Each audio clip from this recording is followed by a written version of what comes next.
हर एक शनिवार सुबह और हर एक शनिवार रात के लिए यहाँ टाइम स्क्वायर चर्च में हर सुबह ऐसा करता हूँ। मैं जिस कुर्सी पर आप बैठे हैं उसके लिए प्रार्थना करता हूँ। चाहे आप गायकों की मंडली में हैं, वाद्य के लिए, मैं इस मंच में हर एक स्थान के लिए प्रार्थना करता हूँ। साउंड संभालने वालों के लिए, हर चीज के लिए प्रार्थना करता हूँ। बालकनी के उस कोने से शुरू करके जिन सीटों पर बैठकर आप अपना हाथ हिला रहे हैं, वहीं से मैं शुरू करता हूँ। हर शनिवार की सुबह वहां सब ताजा मिलता है। अगर आपको फील नहीं होता, परमेश्वर आपकी मदद करे।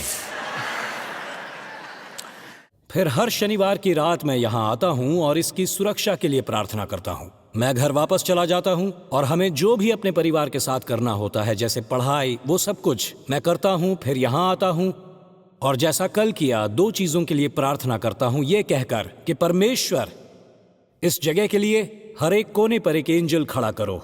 मैं यही प्रार्थना करता हूं 52nd और 51st ब्रॉडवे 8th और 52nd 8th और 51st, हर एक कोने पर एक एंजल खड़ा करो। अपने दूतों को खड़ा करके इन स्थानों की रक्षा करो।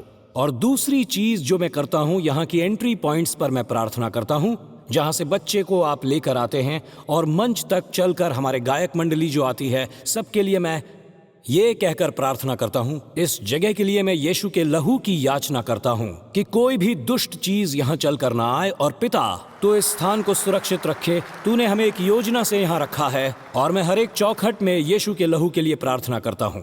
ये मैं क्या कर रहा हूं और क्यों मैं ऐसा कर रहा हूं?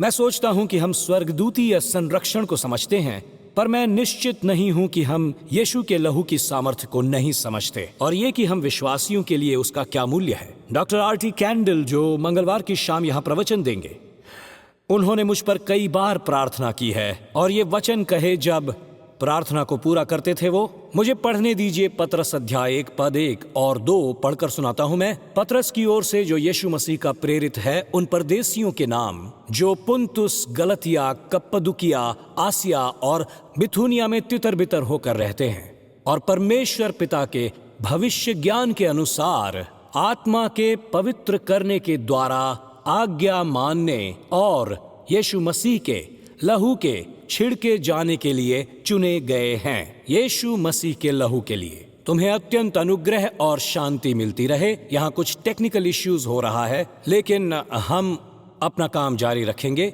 हम वैसे भी टेक्नोलॉजी के अनुयायी नहीं हैं। हम परमेश्वर के आत्मा को यहाँ बोलने देंगे। तो वचन देखने के लिए अपने फोन को तैयार रखिए।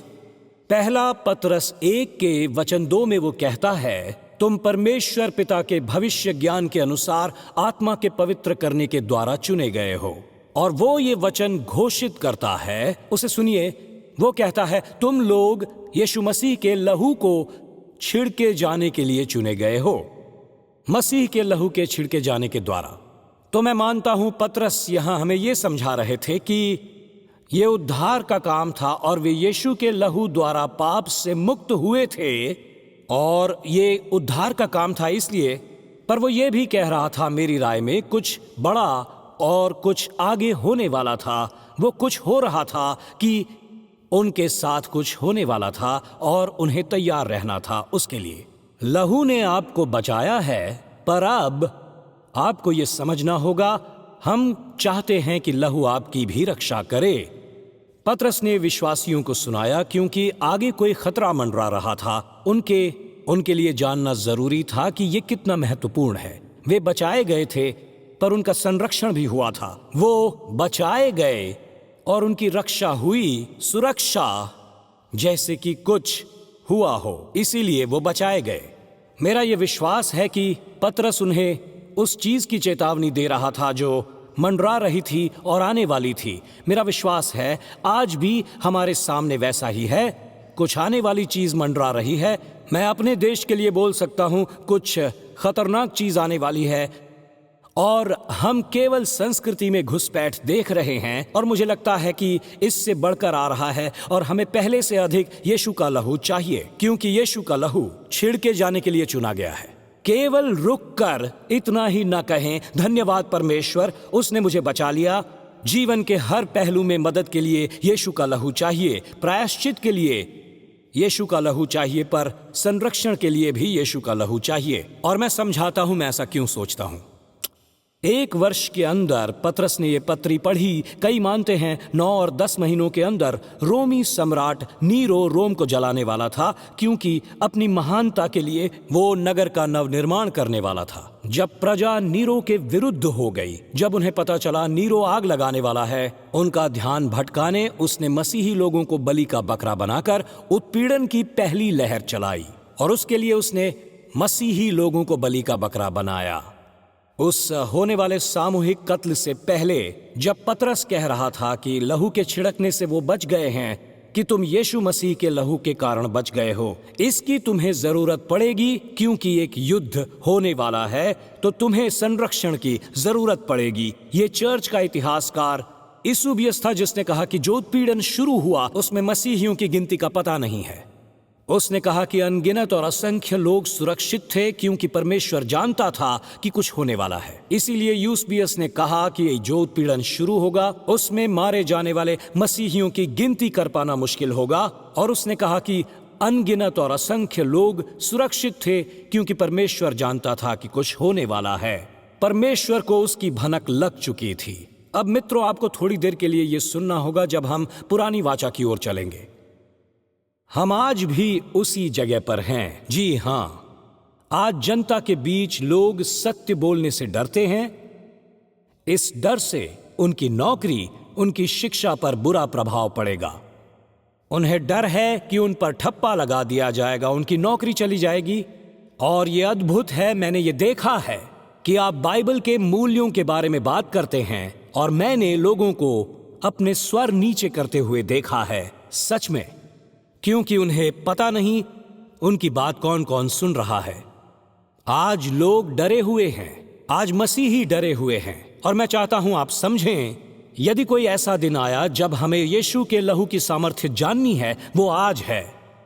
इसीलिए प्रेरित पतरस को यह बताने के लिए दिया गया था, मैंने यीशु की लहू की सामर्थ्य देखी है। जब मैंने डेट्रॉइट में सेवकाई शुरू की थी, तब हम शैतानी शक्तियों और दुष्टात्माओं को हमारे विरुद्ध आता देखते थे। अपनी सेवकाई के शुरुआत के दिनों में ये 2 चीजें जो मैंने सीखी हैं, एक यीशु के नाम में सामर्थ्य है, और दूसरी कि यीशु मसीह के लहू में सामर्थ्य है। अब आप में से कुछ के लिए ये बिल्कुल नया होगा, चाहे आप एक नए मसीही हैं या यहाँ ऐसे ही आए हैं और कहते हैं मुझे इन चीजों का पता नहीं। मेरे साथ बने रहिए और आप देखेंगे ये कितना महत्वपूर्ण है। बाइबल के दृष्टिकोण से आप देखेंगे। और इसके अलावा ये ऐसा करता है, जब आप यीशु के लहू की बात करने लगते हैं, उभरता हुआ चर्च इससे परेशान हो जाता है, क्योंकि वो नहीं चाहते कि हम इन चीजों के बारे में बोलें। एक बार फिर कहूं, हमें इसकी चिंता नहीं।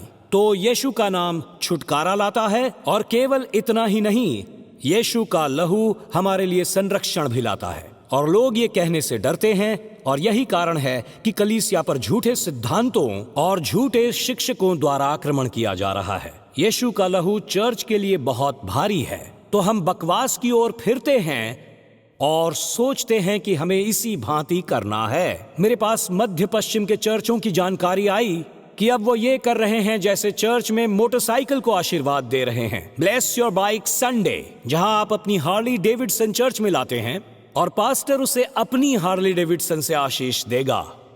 मैं बस इतना कहना चाहता हूं, मुझे आशीष देने के लिए हार्ली डेविडसन की जरूरत नहीं। मेरे पास तो कार भी नहीं है, तो मुझे उसकी भी जरूरत नहीं। हमें आशीषित सड़कों की जरूरत है, मैं इतना जरूर कहूंगा, और टैक्सी की भी। कितने शहर में रहने वाले लोग हैं जो मुझसे सहमत हैं। हमें चमत्कार चाहिए सबवे के लिए, और सबवे के बी और सी विभाग के लिए। सचमुच मुझे किसी मोटरसाइकिल या कार पर आशीष नहीं चाहिए, हरगिज नहीं मित्रों।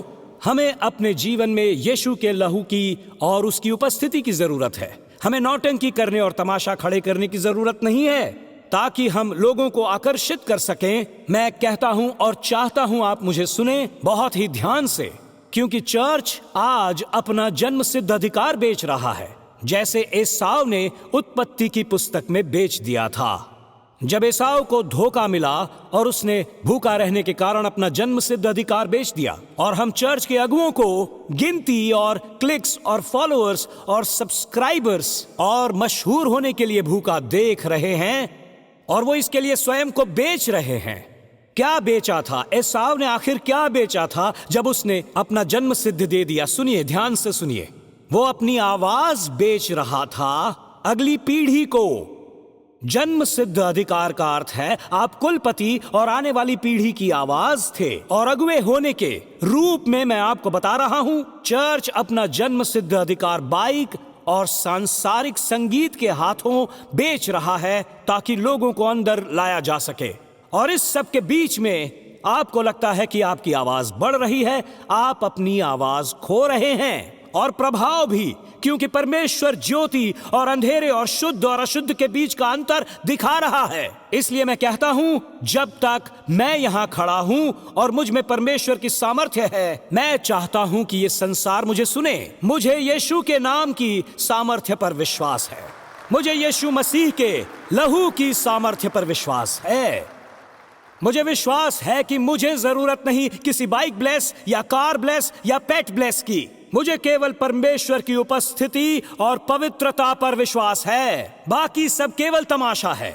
ये धुआं और दर्पण जो डरे हुए हैं, यीशु का नाम सब में है। सब कुछ यीशु मसीह के लहू में है, और इसीलिए परमेश्वर ने हमें यहां बुलाया है। मैं गुस्से में नहीं हूं।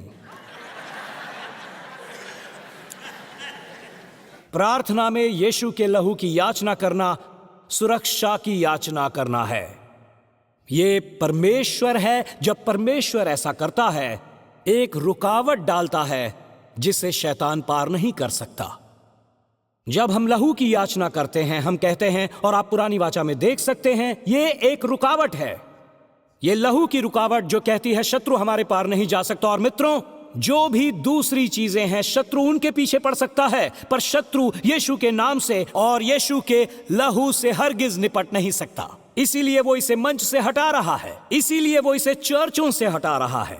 कृपया मुझे छोड़कर न जाएं। जब तक इसका समापन नहीं होता, उसके बाद आप जा सकते हैं, पर तब तक मुझे सुनिए, क्योंकि मेरा मानना है कि इसका एक लाभ है। यीशु का लहू हमारी रक्षा है, ये जान लो जब हम याचना करते हैं। यीशु का लहू एक न्यायिक हथियार है, और ये समझाना अच्छा है जब हम लहू की याचना करते हैं, क्योंकि ये न्यायिक बन जाता है। ये धारणा है जब शब्द याचना उससे जुड़ जाते हैं। जब याचना शब्द का हम प्रयोग करते हैं, आज मन में क्या आ रहा है? आज की न्यायिक प्रणाली में, जब हम अदालत की प्रणाली में याचिका की बात करते हैं, हम ऐसा कहते हैं, मैं संशोधन की वकालत करता हूं। पता है ये बहुत सरल है, पर हमारे चर्च में आपका स्वागत है।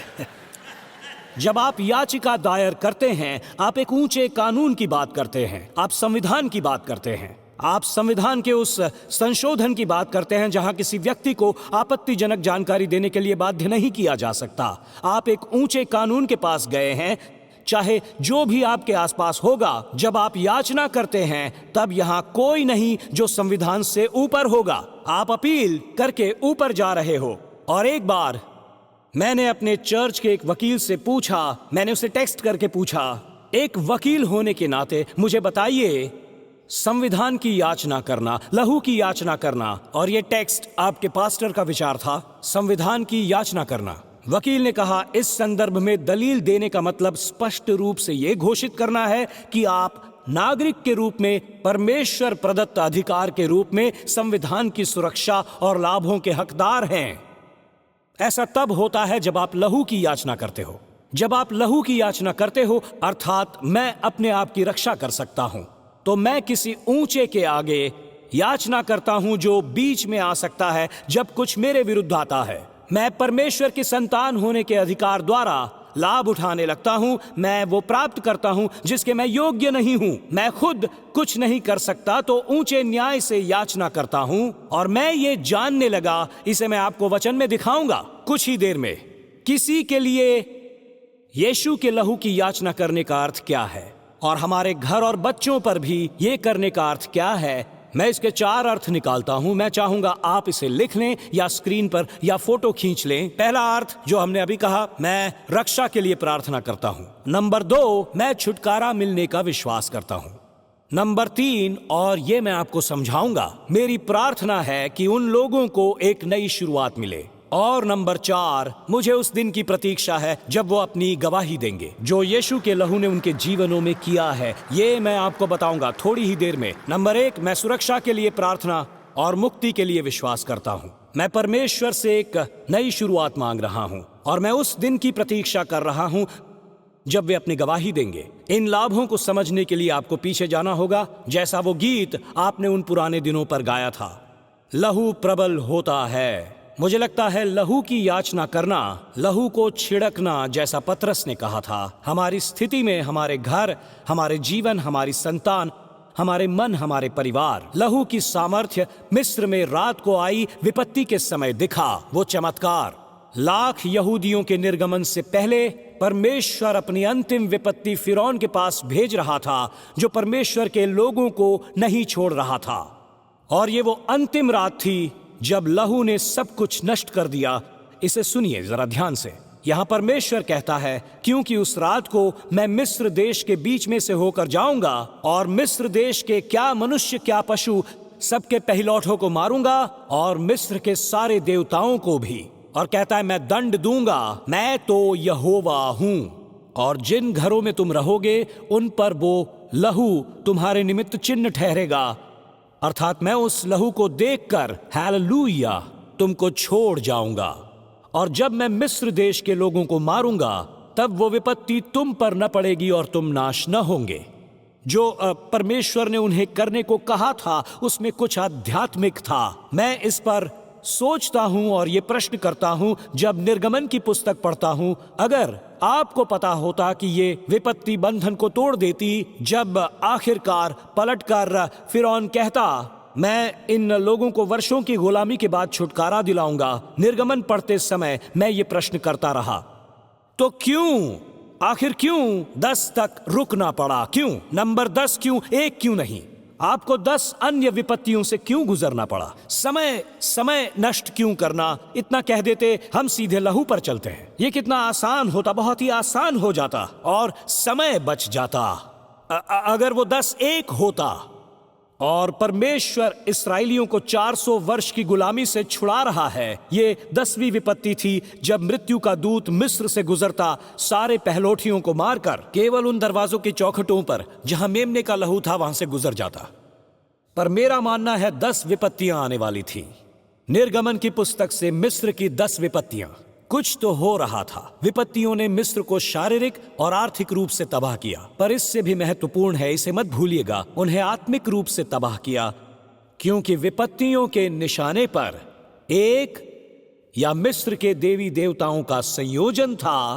परमेश्वर कहता था, मैं उन्हें एक एक करके नष्ट करूंगा। मित्रों, मैं बता दूं, इसे सुनिए जरा ध्यान से।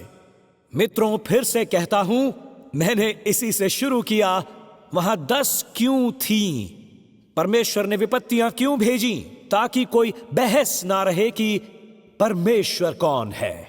और ये लीजिए, और मैं फिरौन के मन को कठोर कर दूंगा और अपने चिन्ह और चमत्कार मिस्र देश में बहुत से दिखलाऊंगा। वो कहता है, उसकी कठोरता उन 10 विपत्तियों को लेकर आएगी, तो भी फिरौन तुम्हारी न सुनेगा। और मैं मिस्र देश पर अपना हाथ बढ़ाकर मिस्रियों को भारी दंड देकर अपनी सेना अर्थात अपनी इस्राएली प्रजा को मिस्र देश से निकालूंगा। और जब मैं मिस्र पर हाथ बढ़ाकर इस्राएलियों को उनके बीच से निकालूंगा, ये देखिए, तब मिस्र जान लेगा कि क्या, वो क्या जान लेगा? क्या? कि मैं यहोवा हूं। मित्रों, परमेश्वर यहां एक बयान दे रहा है। तो ऐसा हो रहा था, मिस्र के कुछ क्षेत्रों में उनके देवताओं के कुछ चीजों को लेकर अलग नाम थे।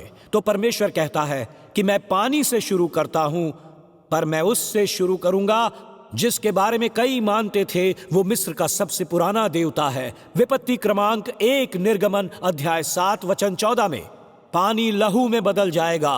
ये मिस्री देवता हापी पर निशाना था, जो नील नदी और सारे जल का देवता था और मिस्रियों के मन में सबसे पुराना, मिस्र वासियों के मन में। और परमेश्वर कहता है, सबसे पहले मैं उसको देखता हूं।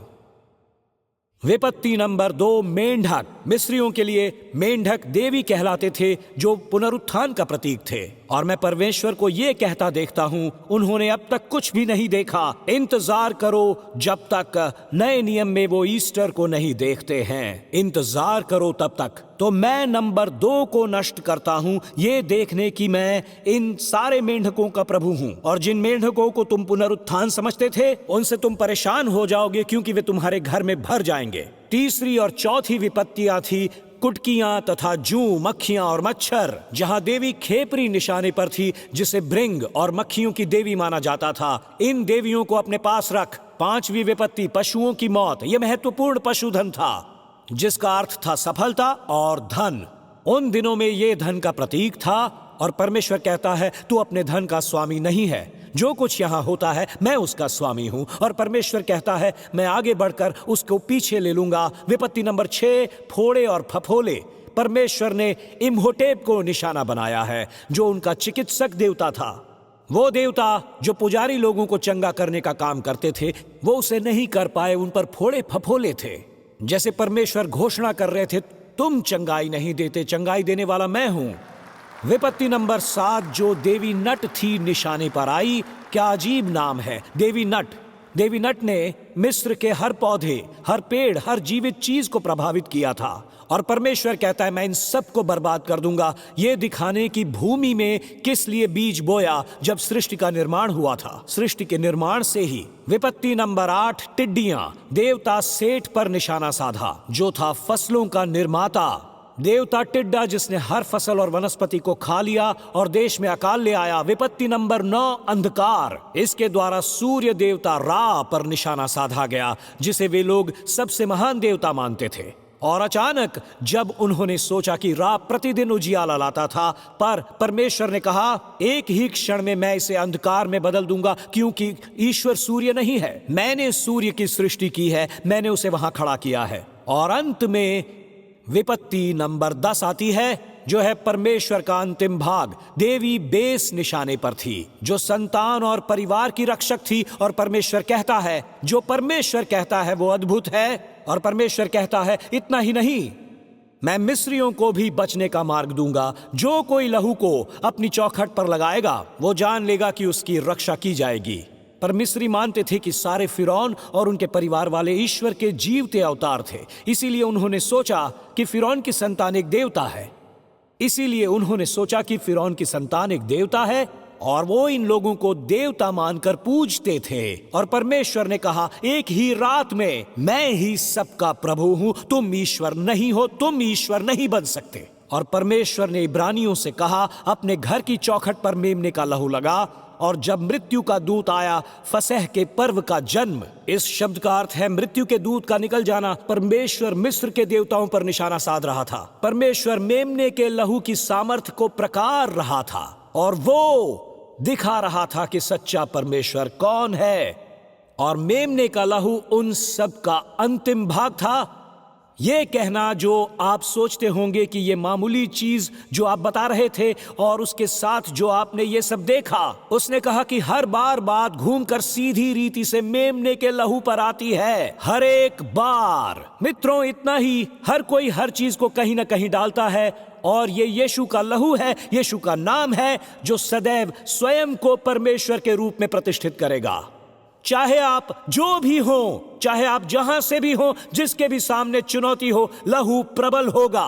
लहू हर चीज से ऊपर बोलता है जहां तक आप पहुंच सकते हो। मुझे डेविड विल्करसन याद आ रहे हैं, जो टीन चैलेंज और टाइम स्क्वायर चर्च के स्थापक थे। जब वो उस आखिरी रात की घटना सुना रहे थे, जब मिस्र में परमेश्वर उस अंतिम चमत्कार करने की तैयारी में था, मृत्यु की विपत्ति आने वाली थी। और वहां पर डेविड विल्करसन ने कहा, क्या आप कल्पना कर सकते हैं? जी हां, वहीं पर डेविड विल्करसन ने जो कहा, आप कल्पना भी नहीं कर सकते उस रात उन घरानों में क्या चल रहा होगा। और ब्रदर डेव, जिन्हें प्यार से हम भाई डेव कहते हैं, कहने लगे, सुनिए क्या कहते हैं ब्रदर डेव। क्या आप कल्पना कर सकते हैं, 2 घर अड़ोस पड़ोस में हैं, और एक घर में मेमने का लहू लगाया गया, और वो फसह का पर्व मना रहे थे।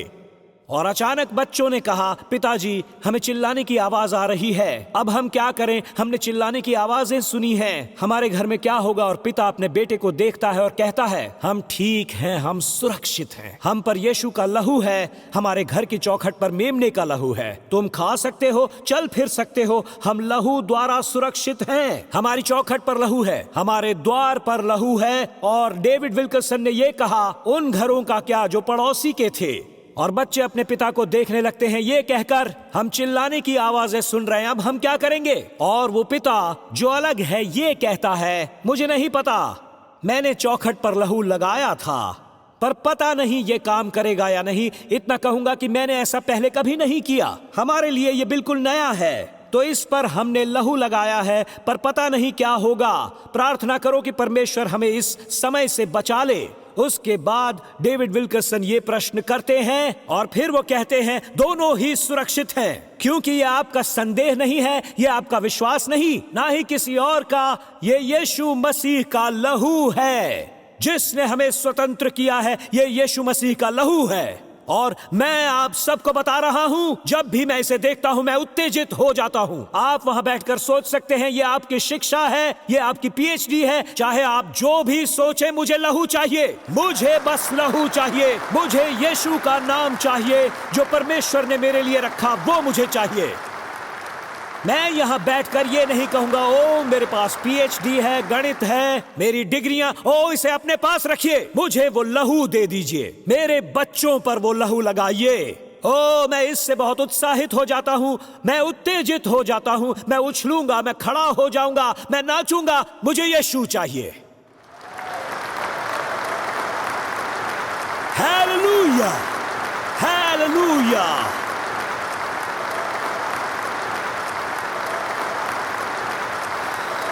बैठ जाइए। All right.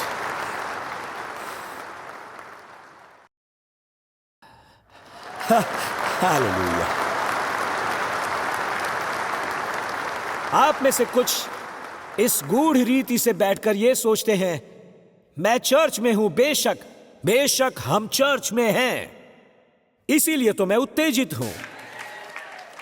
और आप नहीं जानते कि लहू की सामर्थ क्या है, क्योंकि मैं आपसे कुछ बताना चाहूंगा। जिन्होंने परमेश्वर की सुरक्षा देखी है, मैं वहां बैठ नहीं सकता, मुझे यह सुरक्षा अपने बच्चों के लिए, मेरे अपने जीवन के लिए चाहिए। मैंने मौत के दूत को गुजरते हुए देखा है, डेट्रॉइट में, न्यूयॉर्क में, और यह सिर्फ परमेश्वर कर सकता है। और उसने किया था, केवल परमेश्वर ने किया था, क्योंकि परमेश्वर ने मनुष्यों के बनाए हुए 9 झूठे देवताओं का नाश किया था, ये कहने कि ये मैं हूं, ये मेरा लहू है। इससे पहले कि तुम नील नदी, मेंढकों, कुटकियों और सूर्य पर भरोसा रखो, तुम मुझ पर भरोसा करो।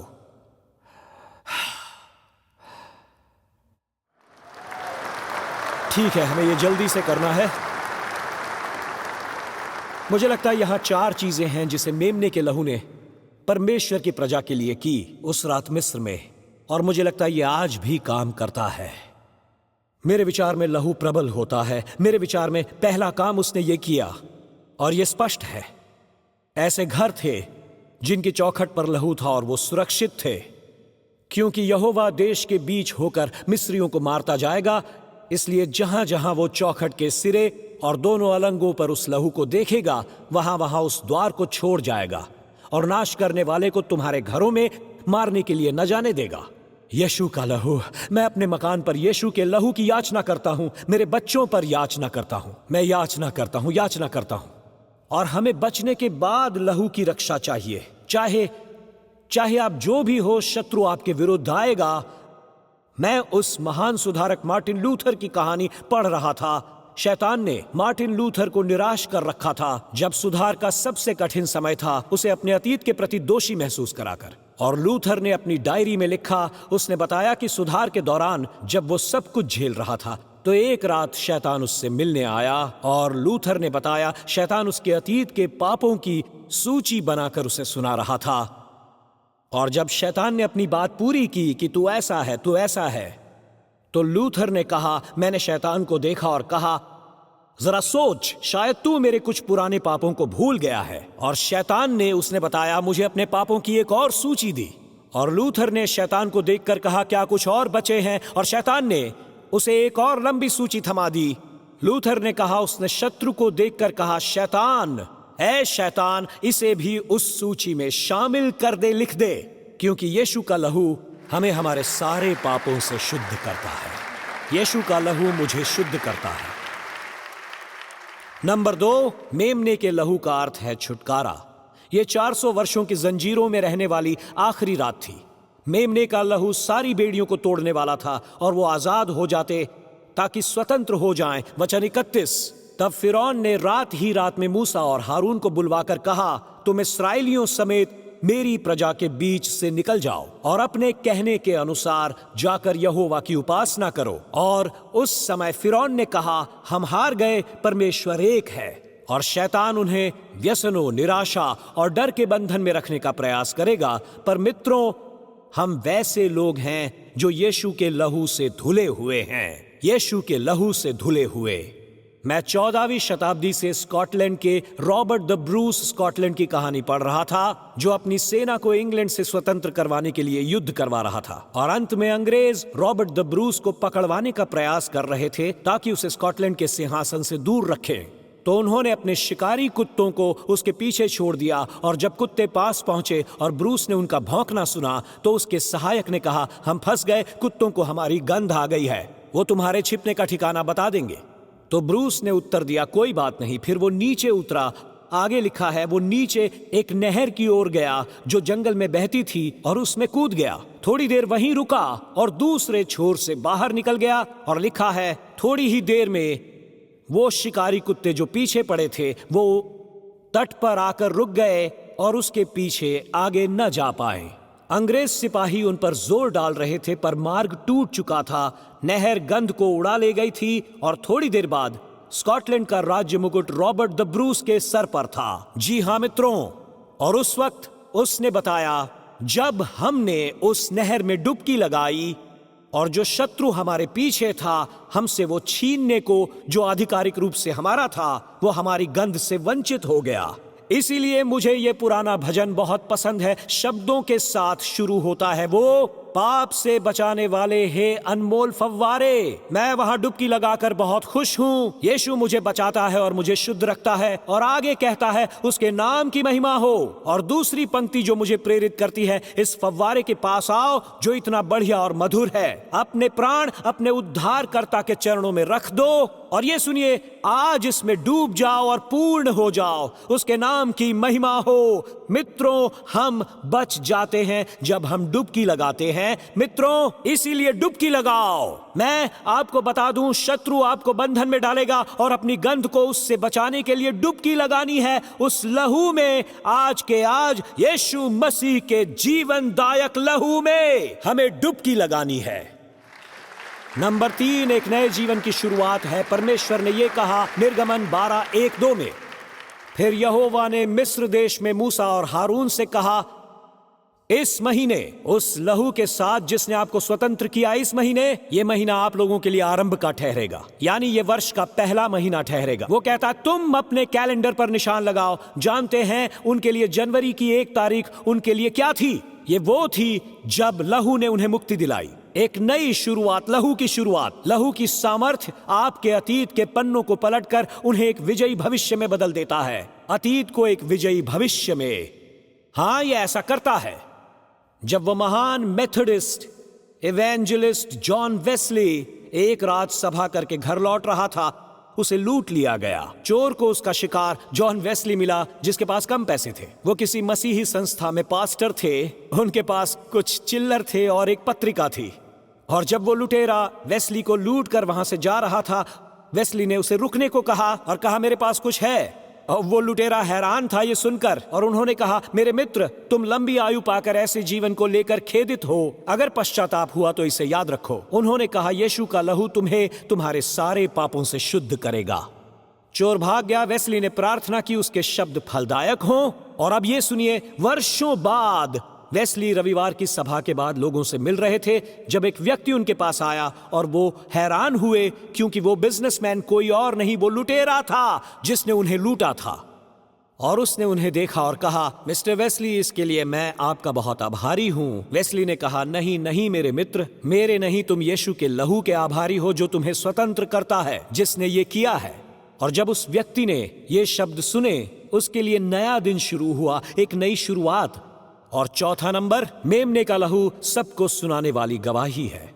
इसी अध्याय के वचन 26 और 27 में सुनिए, और जब तुम्हारे बेटे बेटी तुमसे पूछें, तब तुम उनको ये उत्तर देना कि यहोवा ने जो मिस्रियों के मारने के समय मिस्र में रहने वाले इन मिस्रियों के घरों को छोड़कर हमारे घरों को बचाया, इसी कारण उसके फसह का ये बलिदान किया जाता है। आपके पास सुनाने को ये कहानी होगी कि परमेश्वर ने आपको कैसे छुड़ाया, कि मसीह के लहू द्वारा। इसे सुनिए मित्रों, ये सुनाने के लिए एक गवाही है जिससे आप एक कहानी सुना सकते हैं।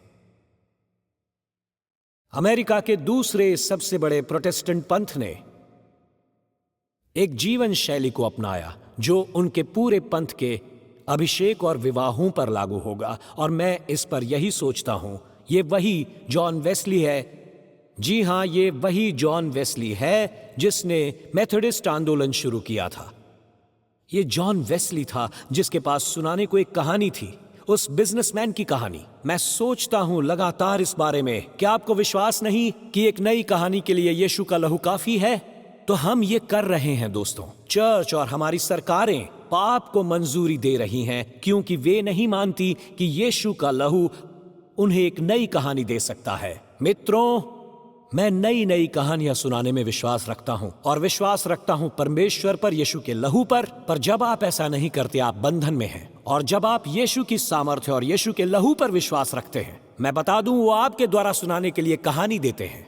मेरे पास एक पागलपन का विचार था जो मैं सोचता रहा कि यदि इस्राएली जो 400 वर्षों तक बंधन में थे, क्योंकि वे सोचते थे स्वतंत्र होने के लिए उन्हें एक सेना, सैनिक या हथियारों की जरूरत होगी, लेकिन परमेश्वर ने कहा, तुम्हें केवल मेरे लहू की आवश्यकता है, एक रात में स्वतंत्र हो जाओगे। परमेश्वर कह रहा है, तुम्हारे पास सुनाने के लिए कहानी है। यीशु का लहू आपको एक नई शुरुआत देता है। पाप को मंजूरी देने की आपको जरूरत नहीं। परमेश्वर पाप की शक्ति को तोड़ना चाहता है, वो लोगों को स्वतंत्र करना चाहता है। जब बाइबल कहती है वो उन जंजीरों को तोड़ सकता है, तो पाप में आराम से क्यों रहें? वो उन बेड़ियों को तोड़ सकता है और आपको एक नया दिन देखने के लिए दे सकता है। तो यहां से निकलकर अपनी पीठ थपथपाकर ये न कहो, मैं ठीक हूं, जब आप जानते हो आप बेड़ियों में, जंजीरों में चल रहे हो। मैं आपको बता दूं, परमेश्वर आज आपको स्वतंत्र कर सकता है, वो बेड़ियां हटा सकता है। यीशु के लहू की याचना करना अंधविश्वास पूर्ण जादुई फॉर्मूला नहीं है, बल्कि ये आध्यात्मिक युद्ध के शब्द हैं। लहू की सामर्थ्य मेरी अपनी ऊर्जा, हमारी मानव ऊर्जा और हमारे विद्रोह से कहीं बढ़कर है, बहुत ज्यादा। ये सामर्थ्य हमें बचाती है, ये हमारी रक्षा भी करती है, हमें बचाती है, हमें एक नई शुरुआत देती है और अद्भुत गवाहियां भी देती है।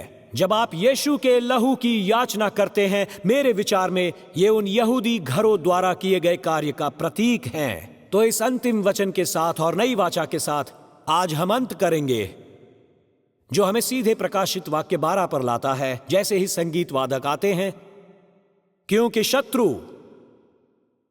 बहुत ही बल के साथ आता है।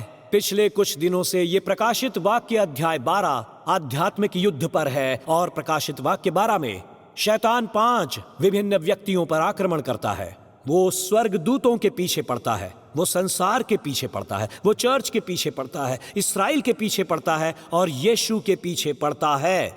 ये शुरू होता है स्वर्ग में, जब 1/3 दूत नरक में फेंके गए। तब प्रधान स्वर्गदूत मिकाई से लड़ाई होती है, और उसके बाद संसार से, और उसके बाद परमेश्वर के भक्तों से जो बंधु हैं, यानी चर्च। और प्रकाशित वाक्य 12 का ये सबसे प्रभावित वचन हमारे लिए जो पृथ्वी पर युद्ध लड़ रहे हैं, जरा सुनिए इसे। और वे मेमने के लहू के कारण और अपनी गवाही के वचन के कारण उस पर जयवंत हुए। ये अंत भाग है, ये वो भाग है जो उस कहानी को सुनाता है। और उन्होंने अपने प्राणों को प्रिय न जाना, यहां तक कि मृत्यु भी सह ली। पर मैं आपको बता दूं, आप इस वचन को पहले 2 वचनों पर ध्यान दिए बिना किसी को नहीं बता सकते। प्रकाशित वाक्य 12 में जो मेमने के लहू से पहले है, यूहन्ना हमें आने वाली बात बता रहा है। बिल्कुल वैसे ही जैसे पतरस उनसे एक पतरस में कहता है, सुनिए, मैं चाहता हूं तुम पर मसीह के लहू का छिड़काव हो जाए और उसके कारण जो आने वाला है। अब प्रेरित यूहन्ना ये लिखता है और कहता है, और वो बड़ा अजगर अर्थात वही पुराना सांप जो इब्लिस और शैतान कहलाता है और सारे संसार का भरमाने वाला है, पृथ्वी पर गिरा दिया गया और उसके दूत उसके साथ गिरा दिए गए। फिर मैंने स्वर्ग पर से ये बड़ा शब्द आते हुए सुना कि अब हमारे परमेश्वर का उद्धार और सामर्थ और राज्य और उसके मसीह का अधिकार प्रकट हुआ है, जो रात दिन हमारे परमेश्वर के सामने उन पर दोष लगाया करता था, गिरा दिया गया है। पता है इसमें मैं क्या देखता रहा?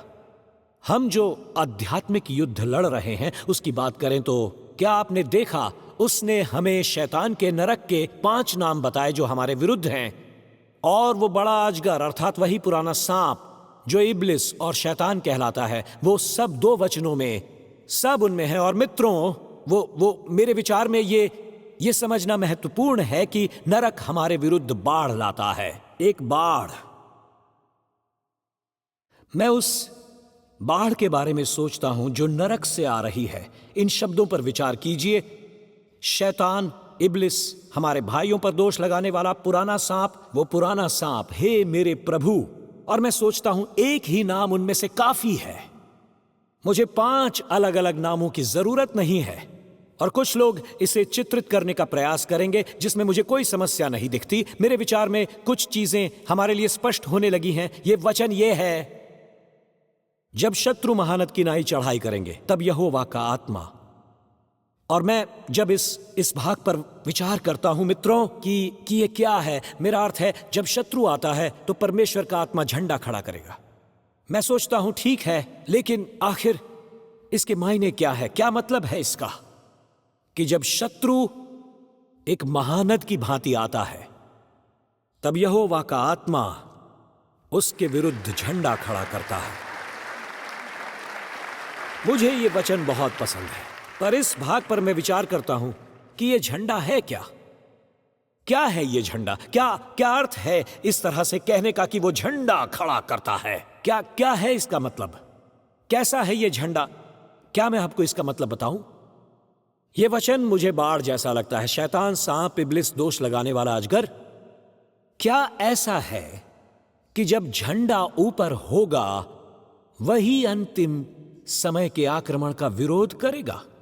यह आनंद भरी पवित्रों की सेना होगी जो यीशु मसीह के लहू की सामर्थ को जानती है। और हमारे पास कोई और झंडा अब नहीं है। हमारे पास अब ये सब क्या है? ये वास्तव में वो झंडा होगा, या मैं आपसे कहूं ये हमारे अपने विचार हैं। जब नरक की बाढ़ हम पर आती है, वहां खून से भरा एक सोता होता है। जब आती है, उस सोते के पास मैं जाऊंगा जो लहू से भरा होगा। और इसीलिए मैं कहता हूं इस वचन को सुनिए। और वो मेमने के लहू के कारण और अपनी गवाही के वचन के कारण उस पर जयवंत हुए और यहां तक कि मृत्यु भी सह ली। और इस कारण हे स्वर्गों और उनमें रहने वालों, मैं चाहता हूं आप आनंद मनाएं। आपके पास लहू है, आपके पास लहू है, आपके पास यहोवा की सेना है, आपके पास कहने के लिए कहानी है। मैं सारी जंजीरों को तोड़ दूंगा, मैं रक्षा करूंगा, मैं तुझे नया दिन दूंगा, आजाद करूंगा। मैं परमेश्वर हूं और परमेश्वर ऐसा करेगा। और मित्रों, अब मैं ये कह सकता हूं, ये मेरा झंडा है कि जब शत्रु बाढ़ के समान आएगा, मैं कहूंगा यीशु का लहू तेरे विरुद्ध खड़ा है शैतान, यीशु का लहू तेरे विरुद्ध खड़ा है शैतान, यीशु का लहू तेरे विरुद्ध खड़ा है। अब मुझे यह कहना है, मैं आपसे बस इतना ही कहूंगा। क्या है, लोग आजकल ये सुनना नहीं चाहते हैं। वे चाहते हैं कि उनसे कहा जाए वो अच्छे अगुए कैसे बने और डेट नाइट कैसे की जाती है। आई एम सॉरी, ये कहते हुए मैं प्रेरित हो रहा हूं कि इन अंतिम दिनों में हमें सुरक्षित रहना होगा। एक बाढ़ आ रही है, तो अगर आप हार्डली चलते हैं, परमेश्वर आपको आशीष दे। उन्हें चलाकर यहां आ सकते हो, मुझे परवाह नहीं, पर मैं आपसे कहता हूं मुझे लहू चाहिए और कुछ नहीं। मुझे यीशु का लहू चाहिए, मुझे यीशु का नाम चाहिए।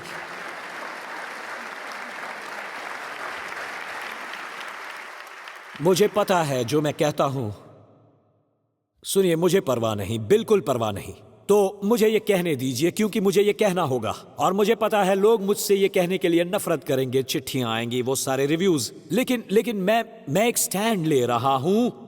हर कोई ये कहने से डरता है, वो कहते हैं मुझे मैं ये आपसे कह रहा हूं और ये कोई संजोग नहीं है। असली टीन चैलेंज, असली ब्रुकलिन टीन चैलेंज से निर्देशित है, जिसे हमारे ब्रदर डेव ने शुरू किया था। तो यहां हमारे डायरेक्टर्स के आने की खुशी है। जैसे बर्क्स, अच्छा लगा डेलवेयर से आए हैं, टीन चैलेंज यहां है। ये एक ब्लेसिंग है। जो हमारी मिनिस्ट्री के स्थापक हैं वो यहां हैं। 1973 में यूएस गवर्नमेंट डेविड विल्करसन और टीन चैलेंज से मिली, क्योंकि वो टीन चैलेंज प्रोग्राम से पूरी तरह आश्चर्यचकित थे।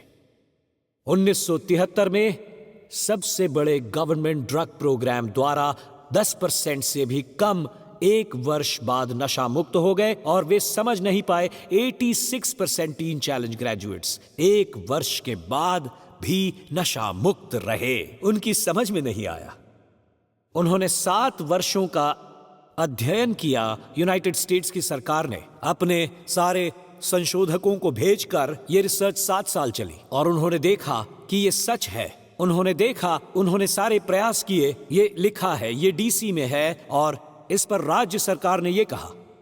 ब्रदर डेव ने बताया था, मैंने ब्रदर डेव से यह सुना था, हम एक एक टीम को फंड देंगे, इसमें कोई हिचक नहीं है, कोई हिचक नहीं, यह सफलता दर है। हम हर एक टीन चैलेंज प्रोग्राम को फंड करेंगे, हम देंगे, हमें पैसे मांगने की जरूरत नहीं पड़ेगी अगर आप हर एक में एक सरकारी मनोवैज्ञानिक को शामिल करेंगे। सरकार ने यही कहा। तो ब्रदर डेविड ने कहा, और क्या कहा उन्होंने? कहा कि बिल्कुल भी नहीं, बिल्कुल भी नहीं, और कहा हम भरोसा करते हैं कि परमेश्वर लोगों को मुक्ति देंगे और वो ऐसा करेंगे। मैं नहीं जानता ये सब का क्या पक्ष है, पर इससे फर्क नहीं पड़ता। आज युद्ध फिर से शुरू हो गया है और टीन चैलेंज को फिर से इसमें शामिल करने के लिए एक गृह युद्ध चल रहा है देश भर में, जिसे एक मेडिकल मॉडल कहा जाता है, जिसे कह सकते हैं, जिसे कहा जाता है ये वही युद्ध है। सुनिए, जो चाहे वो पोस्ट कीजिए, क्लिप्स लीजिए या जो भी, इससे फर्क नहीं पड़ता। सुनिए, सुनिए मेरी बात। और वो कह रहे हैं हम आपको कृत्रिम या सिंथेटिक ड्रग्स देकर लोगों को नशा मुक्त करना चाहते हैं, ऐसा वो कह रहे हैं आज। और ये भी कि हम आपको इंश्योरेंस मनी देंगे ताकि आपको ये पैसा किसी और से वसूल न करना पड़े। हम आपको इंश्योरेंस मनी देंगे पैसों के लिए। लेकिन ये मनुष्य की आजादी है, ये मनुष्य की मुक्ति है। चमत्कारों के लिए पैसे चुकाने की जरूरत नहीं होती। यीशु के लहू और पवित्र आत्मा के बपतिस्मा के बदले मनुष्य को छुटकारा मिलता है। और आज मैं आपसे कहूंगा, मेरा विश्वास है कि किसी को भी छुड़ाने के लिए परमेश्वर अकेले काफी हैं। जी हाँ, मेरा विश्वास है कि उन्होंने सबको छुड़ाने के लिए काफी किया है। परमेश्वर का लहू काफी है बचाने, रक्षा करने, जंजीरें तोड़ने, एक नया मन देने और एक नई कहानी देने। कोई भी गवाही ये नहीं कहती मैंने सिंथेटिक ड्रग्स ली और अब मैं नशा मुक्त हूं। नहीं नहीं नहीं नहीं नहीं नहीं नहीं, वो कहती है परमेश्वर ने बंधन तोड़े, परमेश्वर ने ये किया है मेरे लिए। कोई ऐसी कहानी नहीं है, कोई ऐसी कहानी नहीं। केवल यीशु के लहू से, केवल पवित्र आत्मा से, केवल यीशु के पवित्र नाम से ये हुआ है। और यही एकमात्र चीज है जो हमें स्वतंत्र कर सकती है। एक कहानी सुनाओ और परमेश्वर के लिए गवाही दो। जी हाँ, ऐसे ही ये शुरू होता है। तो ये लीजिए, मैं घोषणा करता हूं, मुझे पोस्ट करें, ट्वीट करें, हे परमेश्वर इसके लिए तेरी महिमा हो। मेरे साथ खड़े हो जाएं। और किसी चीज की नहीं, आपको यहोवा के सामर्थ्य की आवश्यकता है। कोई शंका न करें, मुझे यीशु की सामर्थ्य पर विश्वास है। गलती न करें, आज भी यीशु का लहू ही है जो आज भी प्रबल है। अगर आज आप यहां हैं और बंधन में हैं, आपको सिंथेटिक ड्रग्स नहीं चाहिए, आपको यीशु चाहिए। ओ, आपको ऐसा नहीं कहना चाहिए। मैंने ऐसा कहा और मैं कहूंगा, उसका लहू काफी है, यीशु का लहू काफी है। वो आज ही स्वतंत्र कर सकता है, वो आज ही मुक्त कर सकता है।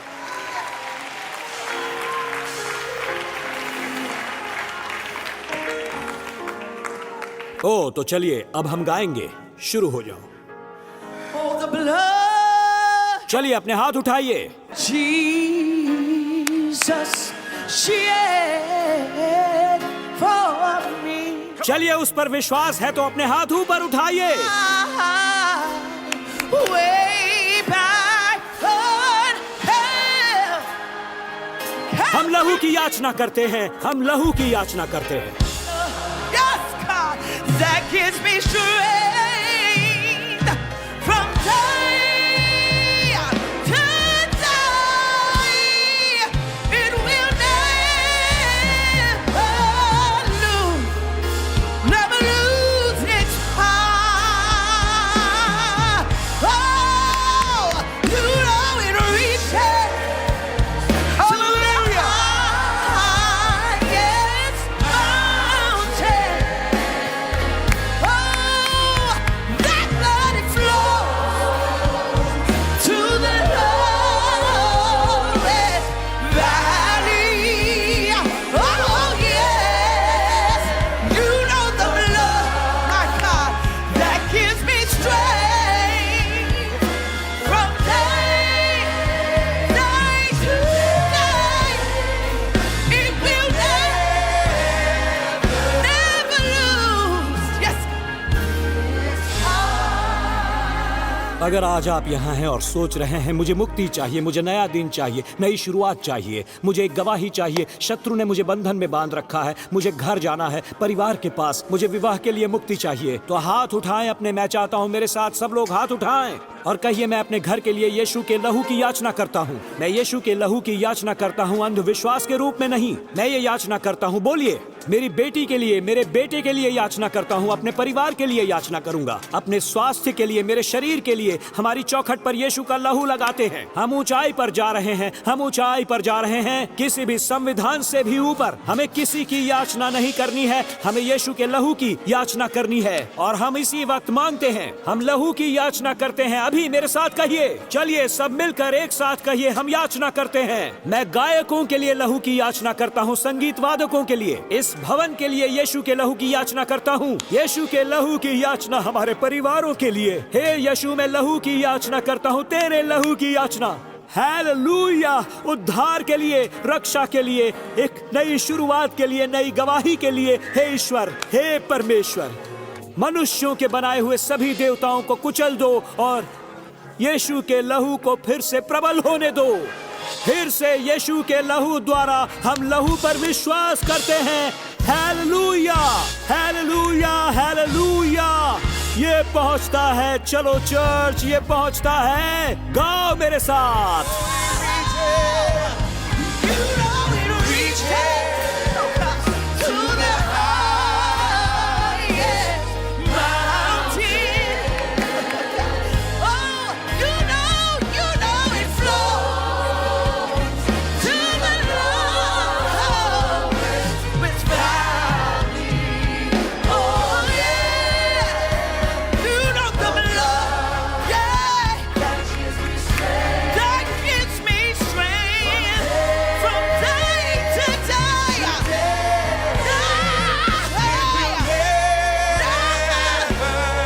Never lose. Never lose, never lose. It's gonna. तो आज हम ऐसे समापन करेंगे। अगर आज आप यहाँ हैं और सोचते हैं, पास्टर टिम, मुझे एक नई शुरुआत चाहिए, तो मैं पूरे भवन को लेकर आपसे यह सवाल करूंगा, क्या आप लहू में धुले हो, शुद्ध हुए हो, आत्मा को शुद्ध करने वाले मेमने के लहू से? वो लहू आपके पाप तुरंत धो सकता है। आपको अपना सिर झुकाने की जरूरत नहीं है। मैंने सारा प्रयास किया, मुझे लगा विवाह मेरा भला करेगा, बच्चा हुआ तो भला होगा, नाइट क्लब्स जाकर मेरा भला होगा, लेकिन धन होने के बाद भी मेरा भला न हुआ। और आपने देखा, मनुष्य की 10 चीजें नष्ट हो गईं और अंत में बात यहां आती है, आज मुझे परमेश्वर की जरूरत है। आज मुझे यीशु की जरूरत है। बालकनी, मेन फ्लोर, ऑनलाइन जो भी देख रहे हैं, सब एक साथ कहिए, पास्टर टिम, मुझे परमेश्वर की जरूरत है।